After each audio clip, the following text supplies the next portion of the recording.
orang Tionghoa Tangerang tidak mengerti bahasa Mandarin, tapi budaya masih bertahan. Ketika kita melihat rumah, pasti apalagi yang ada meja abu atau altar leluhur, bisa dikatakan mereka adalah agamanya Konghucu.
Sungai Cisadane yang kita lihat hari ini telah dikelilingi kawasan perumahan, usaha, dan wisata. Sungai dengan panjang sekitar 130 km ini menjadi salah satu ikon atau penanda dari kawasan Tangerang.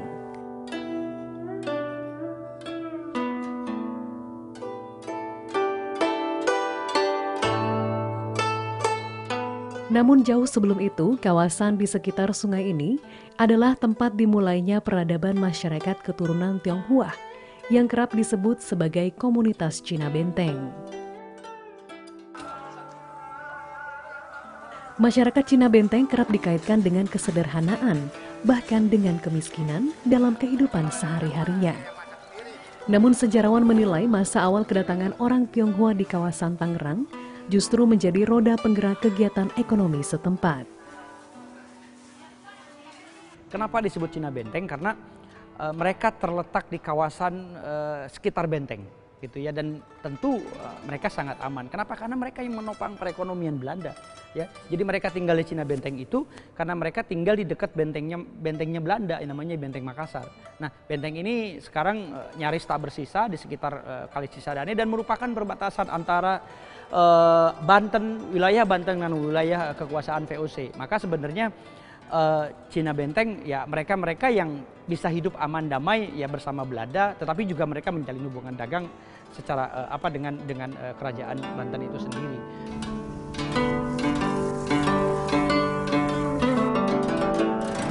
Kehadiran komunitas Cina Benteng bukan hanya mewariskan sejumlah situs budaya seperti berbagai bangunan dengan ornamen khas oriental yang tersebar di sejumlah titik di Tangerang, namun juga menjadi penanda dari kontribusinya terhadap keberagaman sosial ekonomi dan kultural di Indonesia. Kini kehadiran mereka menjadi salah satu bagian dari potret kehidupan masyarakat Indonesia yang dipenuhi toleransi dan keharmonisan.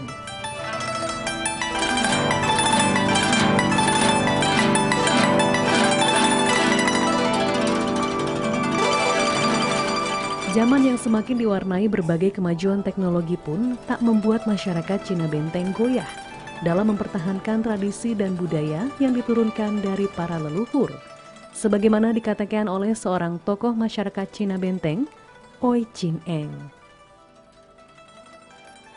Orang Tionghoa Tangerang tidak mengerti bahasa Mandarin, tapi budaya masih bertahan. Misalnya, sembahyang cengbeng, pecun, sembahyang bajang tuh, kemudian sembahyang yongju, sembahyang onde, masih dilaksanakan. Cengbeng, nah kemudian ciepan, orso sengan, sama sembahyang cuci, sembahyang pergantian tahun, masih dilaksanakan. Chin Eng mengatakan bahwa masyarakat Cina Benteng kini banyak yang hidup dengan latar belakang agama yang berbeda-beda. Hal ini merupakan salah satu dampak kebijakan Orde Baru yang sempat mengeluarkan Impres nomor 24 tahun 1967 tentang agama, kepercayaan, dan adat istiadat Cina.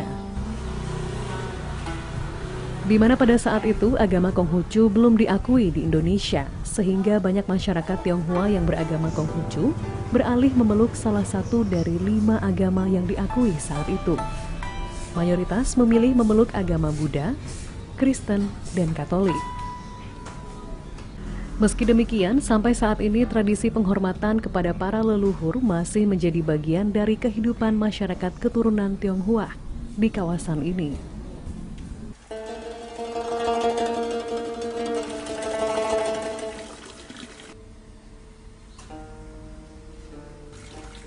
Adapun dalam kesehariannya, banyak dari masyarakat Cina Benteng yang menggantungkan kehidupan pada kegiatan berdagang dan mengelola toko sendiri. Namun ada pula yang memilih untuk berternak dan bercocok tanam, meski di kawasan perkotaan.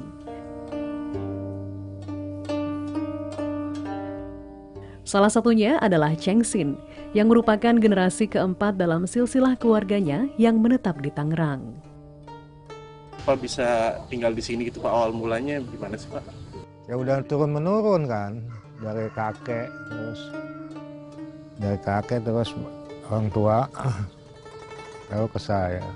Ya tani juga, orang tua juga tani. Biasalah keadaan di kampung mah biasa sehari-hari orang tani. Paling kalau nyawa tuh ya nyawa pagi musiman kerjanya musiman kan. Di sela-sela kesehariannya, Cheng Sin dan sang istri menyempatkan diri untuk terus mengikuti kegiatan keagamaan di tempat ibadah terdekat dan terus memperkuat komunitas Cina Benteng di kawasan tersebut.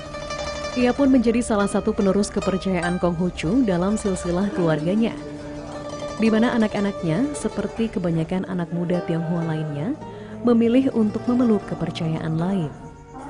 Namun tentu saja hal itu bukan berarti ikatan keluarga menjadi terputus. Kehidupan bertoleransi terus dijalani olehnya bersama keluarga. Peran masyarakat seperti Cheng Sin menjadi bagian penting dalam upaya melestarikan peninggalan budaya komunitas Cina Benteng di Indonesia, sekaligus terus menghidupkan semangat kehidupan bertoleransi yang harmonis.